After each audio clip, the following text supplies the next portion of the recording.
are born free, we are born free. Yes, on est tous nés libres. So free. Born free. You are still tuned on We Are Born Free Empowerment Radio, and I would like to remind you about this day.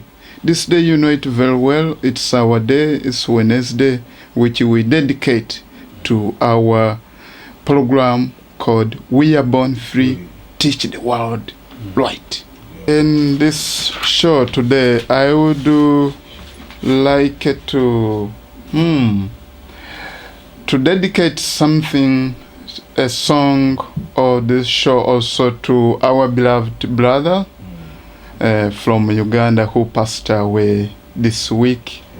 This brother is a musician who had to flee the country because of the terror of Idi Amin after the death of his father, brutal killing of his father. So he had to leave the country at the age of 24. Imagine that.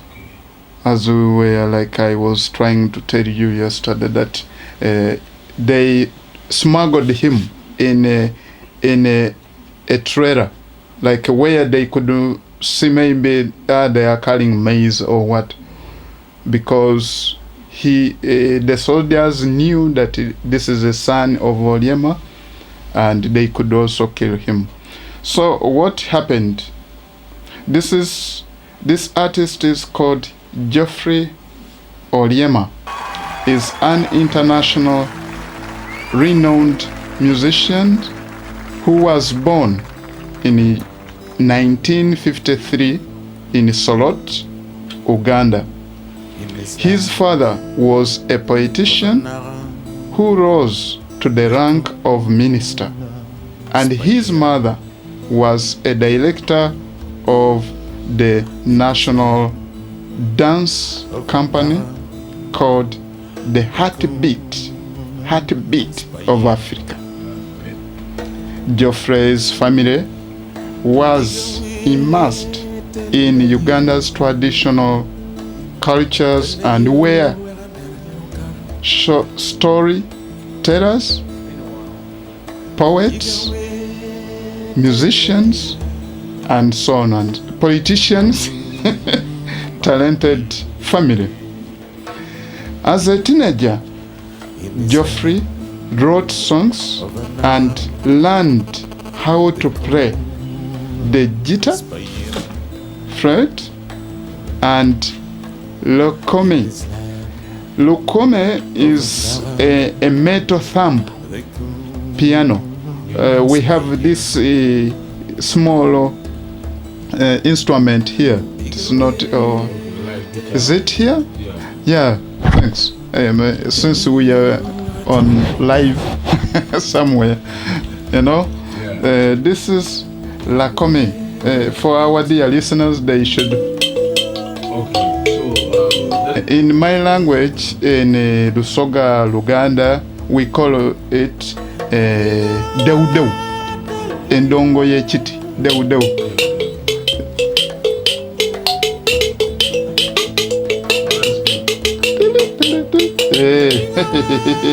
You have to give us some acapella. Give us some acapella so that we can enjoy the music too. Next time. This is today's Olyema. Yes. So what happened as a teenager? I said he learned to write songs, and he learned also to play the guitar, flute, lokeme, which is a metal thumb piano. In the early 70s, Geoffrey's ambition was to be an actor, and he enrolled in Uganda's Drama School of Academy.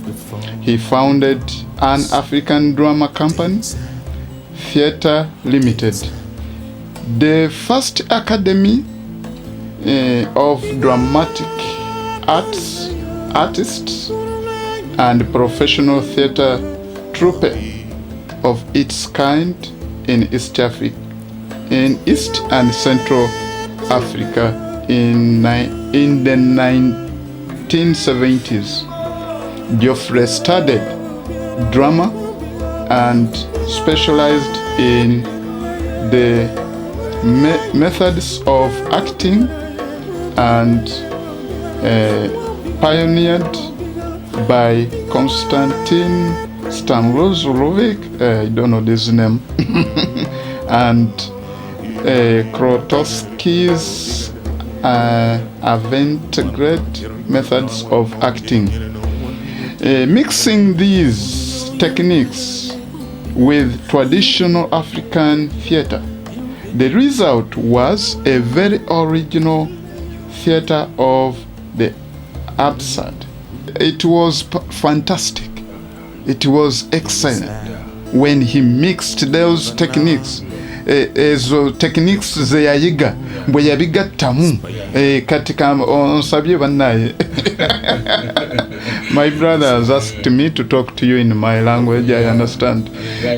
Yes, Geoffrey ng'amaze okusoma ziri techniques buli obukugu, that is technique, okuva mu bali abazungu ng'agoberera ebitabo by'abazungu eri mu ssomero gye yali ng'atendekebwa mu by'okuzina, mu by'okuyimba, mu byo, you know, to act like an actor, theater actor. Nga so yagattamu ne culture n'obuwangwa. Culture is obuwangwa. Kakati n'abeera nga wanjawulo nnyo, nga mukenkufu. Okitegeera? Do you understand? You asked me, yes. So he became a wonderful person. In the mid of 70s, the fortunes of the Oriemas family took a serious downturn.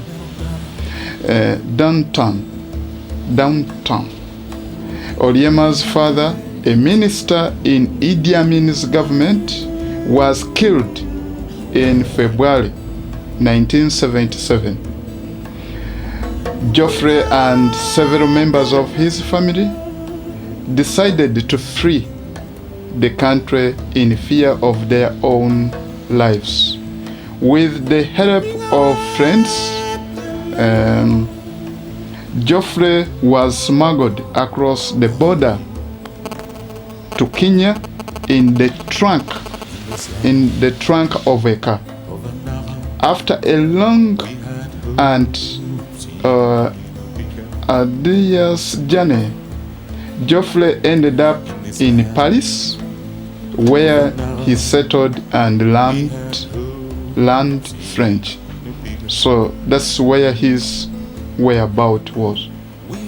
So in the middle of 70s, his father, as I was telling you before, he was killed, murdered because of Amini's political propaganda, because they said that he was among the Ugandans who were planning to overthrow the government to make a coup.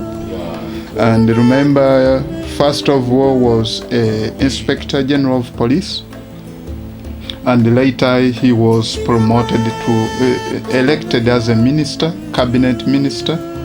And as a freedom fighter, Amin was against all those. So the solution was to clear him.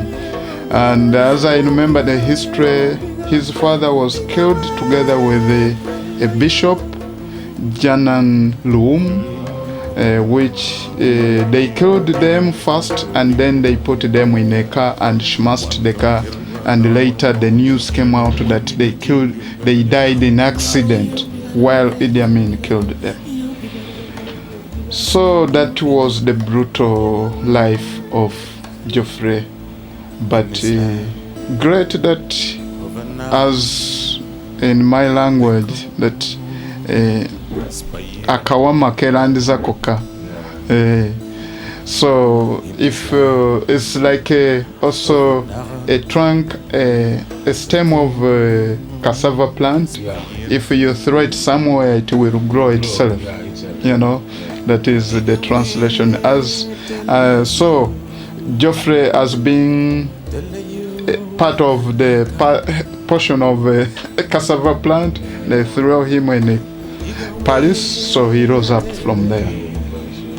So yeah, Geoffrey found a receptive audience to his music, and he developed a huge range of musical styles. He incorporated the traditional music of Uganda with the Western music of the 80s. In 1989, Geoffrey was spotted by a representative from WMAD Festival working for talent in Paris. This led to an introduction to Peter Gabriel and his Royal World label, who arranged for Geoffrey to work with the eminent producer Brian Eno. Together they made the album Exile. I love you, Wearebornfree. Webityo bannaye wano webityo bwe bibeera ffe tubikola mu ngeri yaffe nga bwe tutegeera ebintu. My brother. I don't understand it.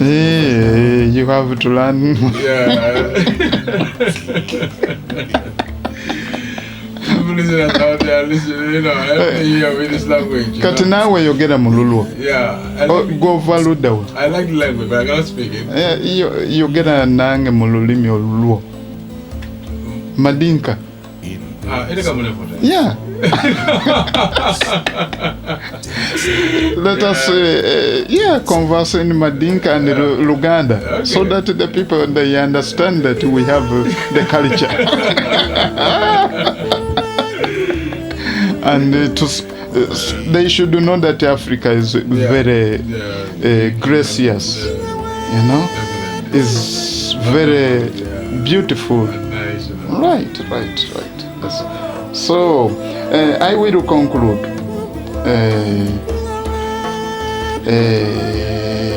Yes. So his song that was which you had and still in the background about exile.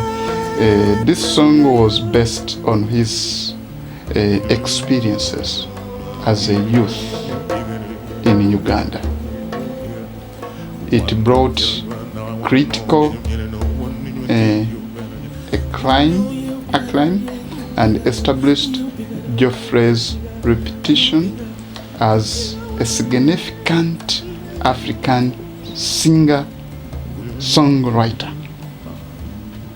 That is Geoffrey, and we will come to him next time. So our dear listeners, if you want more information about Geoffrey Olyema, type in his name and you will hear more and about his death. He died at the age of 64 and he lived in Paris for 40 years. Thank you very much. Fantastic.